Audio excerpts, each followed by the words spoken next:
Cricket ஃபேன்ஸுக்கு வணக்கம். Dhoni IPL விட்டு போக போறாரா? ஸோ இனிமேல் தோனி அவர்களை ஐபிஎல் பார்க்க முடியாதா?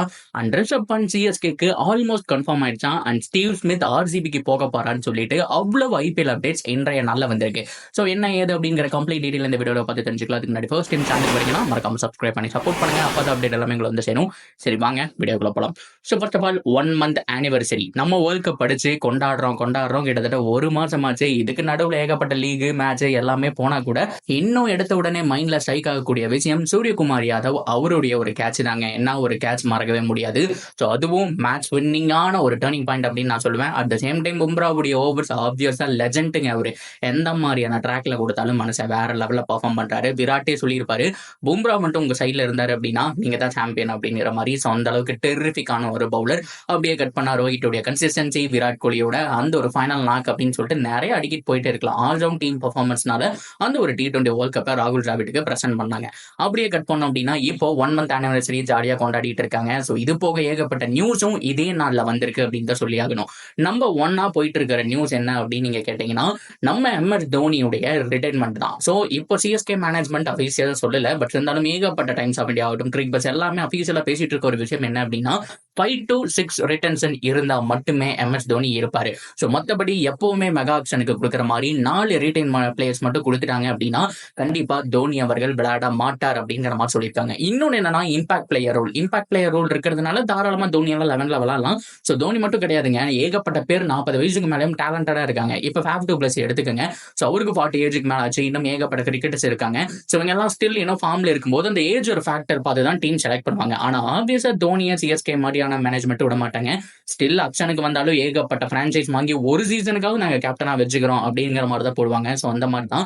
பட் இருந்தாலும் தோனியை பொறுத்த வரைக்கும் சிஎஸ்கேக்கு ஒரு நல்ல ஒரு க்ளோஸ் கொடுத்துட்டு போகணும் அப்படிங்கிற மாதிரி எதிர்பார்த்தாது. ஸோ போன சீசன்ல நீங்க பாத்தீங்க அப்படின்னா ருத்ராஜ கேப்டனா கொடுத்துட்டாரு. At the same time next ஒரு 10 year பிளான்ல அவர் தான் வந்துட்டு மார்க்ஸ் காமிக்க போறாருங்கிறதுல மாற்றம் கிடையாது. அப்படி இருக்கும்போது ஒரு சீசன் அவருக்கு கீழேயும் விளையாண்டாரு. இன்னொரு சீசன் அந்த ஒரு டிராஃபியோட போனா சந்தோஷமா இருக்குமே அப்படிங்கிற மாதிரி எல்லாருமே எதிர்பார்க்கறதா. ஒரு இன்டர்வியூல கூட சொல்லியிருந்தாரு ஒரு 3 வருஷம் 4 வருஷத்துக்கு முன்னாடி, hopefully my last T20 game in சென்னைங்கிற மாதிரி. பட் இருந்தாலும் அன்பார்ச்சுனேட்லி சென்னையில விளையாட முடியல. ஆனா இந்த ஒரு சீசன் விளையாடுறதுக்கான சான்ஸ் இருக்குங்கிற மாதிரி பேசிட்டு இருந்தோம். ஆனா இப்பவும் விளையாடுறதுக்கான சான்ஸ் இருக்கு. ஆனா 5 to 6 ரிட்டன்ஷன் இருந்தா மட்டுமே விளையாடுவார். ஸோ இப்போ இருக்கிற ஐபிஎல் உடைய அந்த டெர்ம்ஸ் அண்ட் கண்டிஷன்ல வச்சு பார்க்கும்போது 3 ரீடைன் பிளேயர்ஸ் 2 RTM சொல்றாங்க. ஸோ 3 ரீடைன் பிளேயர்ஸ்னா சிஎஸ்கே யாரெல்லாம் ரீடைன் பண்ணுவாங்கன்னா நம்பர் 1 ருத்ராஜ் கெய்க்வாட், நம்பர் 2 பத்திரனா. இவங்க 2 பேரும் 100% மாற்றமே கிடையாது. பட் ஆனா இது போக ஜடேஜா, சிவம் துபே ஏகப்பட்ட பிளேயர்ஸ் வந்துட்டு அவங்க வச்சிருக்காங்க. அண்ட் ஃபாரினர்ஸை பொறுத்த வரைக்கும் கான்வேவெல்லாம் விட்ட பிரிச்சிருவாங்க. ஆப்ஷன்ல வந்துட்டு எவ்வளவு பிரைஸ் போவாருங்கிற மாதிரி சொல்லவே முடியாது. ஸோ அந்த மாதிரி எல்லாம் இருக்கு. கான்வேவை நம்ம விட முடியாது. ரச்சின் ரவீந்திரா ஒரு நல்ல யங்ஸ்டர், டேரியன் மெச்சர் கூட விட்டுருவாங்கன்னு வச்சுக்கலாம். ஸோ மற்றபடி ஏகப்பட்ட பிளேயர்ஸ் மிடில் ஆர்டர் முதல் கொண்டு எல்லாருமே சூப்பரா இருக்கிற பிளேயர்ஸ் எல்லாம் நம்மளால வெளியில விட முடியாது. தீபக் சகர் ரிட்டர்ன் எடுப்பாங்கன்னு நான் நினைக்கிறேன். அட் த சேம் டைம் வந்துட்டு ஒன்னு துஷார் தேஷ்பாண்டே, அதை தாண்டி முஸ்தபிசுர் ரஹ்மான் சொல்லிட்டு இவ்வளவு பிளேயர்ஸ் இருக்காங்க. அண்ட் தோனியும் இருக்காருங்கிறதான் ரொம்ப குரூசியலான விஷயம். ஸோ அப்படி நம்ம பார்க்கும்போது அந்த ஒரு 3 ரீடைன் அது போக 2 RTMனா ஸோ கண்டிப்பா தோனி அவர்களை யோசிப்பாங்க. ஸோ ஆக்ஷன்லேயே விட முடியாது. ஏன்னா ஆக்ஷன்ல விட்டாலும் RTM போட்டு தான் எடுத்தாங்கணும். ஆக்ஷன்ல அவரோட பிரைஸ் ஹியூஜ் லெவல்ல போய் விட்டுருவாங்க. எல்லா டீமும் சேர்ந்து கிட்டத்தட்ட 25 to 30 கோடி வரைக்கும் போய் விட்டுட்டு அப்புறம் RTM போட்டா கூட சிஎஸ்கேக்கு அவ்வளோ பிரைஸ் இது பண்ணும். ஸோ கண்டிப்பா 5 to 6 ரிட்டன்ஷன் இருந்தால் மட்டும்தான், அது RTMோட சேர்ந்தோ இல்லையோ இருந்தாலும் சரி, அப்படி இருந்தால் மட்டும்தான் ஸோ சிஎஸ்கேக்கு தோனி அவர்களுடைய அந்த ஹோப் அப்படிங்கிறது வந்துட்டு இருக்குங்கிற மாதிரி தான் ஃபேன் சொல்லிட்டு இருக்காங்க. ஸோ ஹோப்ஃபுல்லி விளையாடுவார் அப்படிங்கிறத எக்ஸ்பெக்ட் பண்ணலாம். அண்ட் நம்பர் 2 ரிஷப் பண்ட்டுங்க. ரிஷப் பண்டை பொறுத்த வரைக்கும் சிஎஸ்கேல ஆல்மோஸ்ட் ஜாயின் பண்ண போறாருன்னு பேசிட்டு இருக்கும்போது சிஎஸ்கே உடைய அட்மின் ரொம்ப குசும்பு பிடிச்சவர் ஒரு போஸ்ட் அப்படிங்கிறத போடுறாரு. கமெண்ட் செக்ஷன்ல ஃபேன்ஸ் எல்லாம் தெரிக்க விட்டுட்டாங்கன்னு சொல்லி ஆகணும். ஏன்னா அது மேட்சோட போஸ்டும் கிடையாது. So at the same time match முடிஞ்சு அடுத்த நாள் போட்ட போஸ்ட்.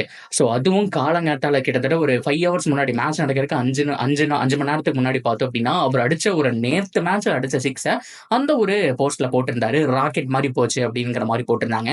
இதை பார்த்த உடனே யாருக்குமே பாராட்டு தெரிவிக்காத நம்ம மேனேஜ்மெண்ட் இவங்களுக்கு மட்டும் ஏன் தெரிவிச்சாங்கிற மாதிரி ஏகப்பட்ட டாக்ஸ் போயிட்டு இருந்தது. ஸோ இதுல இருந்து கண்டிப்பா தெரியுது ரிஷப் பண்ட் சிஎஸ்கேக்கு ஜாயின் பண்றதுக்கான வாய்ப்பு இருக்குங்கிறது. ஒரு போஸ்ட் வச்சு கணிக்க முடியாதுங்க. பட் இருந்தாலும் சம்பந்தம் இல்லாம போட்டதெல்லாம் பார்த்தா ஒரு க்ளூ மாதிரி கொடுக்குறாங்களோ. ஸோ கண்டிப்பா ஒரு வேலை இருக்குமோ அப்படிங்கிற மாதிரி ஃபேன்ஸ் எல்லாருமே என்ஜாய் பண்ணிட்டு வந்துட்டு இருக்காங்க. அப்படியே கட் பண்ணோம் அப்படின்னா லாஸ்ட் பட் நாட் லீஸ்ட் அப்படிங்கிற மாதிரி ஸ்மித்துடைய கேப்டன்சியில எம்எஸ்டி லீக டைட்டில் அடிச்சிருக்காங்க. ஸோ இந்த டீமை பொறுத்த வரைக்கும் செம்மையான டீம்ங்க. மேக்ஸி, மார்க்கோ யான்சன், பயங்கரமான டீம். டிராவிஸ் ஹெட்னு சொல்லிட்டு மினி ஆஸ்திரேலியாவுடைய படையும் இருந்தது. அண்ட் இதனுடைய கோச்சும் பார்த்தோம் அப்படின்னா ரிக்கி பாண்டிங் தான். உண்மையாலுமே டைட்டில் ஐபிஎல் அடிக்கிறதுக்கு தகுதியான டீம் தான். ஆனா ஸ்மித்தை இத்தனை நாள் வந்துட்டு ஒன் டேக்கு கூட எடுக்கல. அவர் வெறும் டெஸ்ட் பிளேயர் சொன்னவங்க மூஞ்சில எல்லாத்தையுமே கரிய பூசிட்டாரு. என்ன ஒரு லீடிங் ரன் கேட்டாருங்க. நம்பர் 1 ஃபேப் டுப்ளசி அப்படின்னா நம்ம 2ல ஸ்மித் இருக்காரு. அட் த சேம் டைம் அவர் அடிச்சதெல்லாம் பாத்தீங்கன்னா 50 பாலுக்கு 88 ரன்.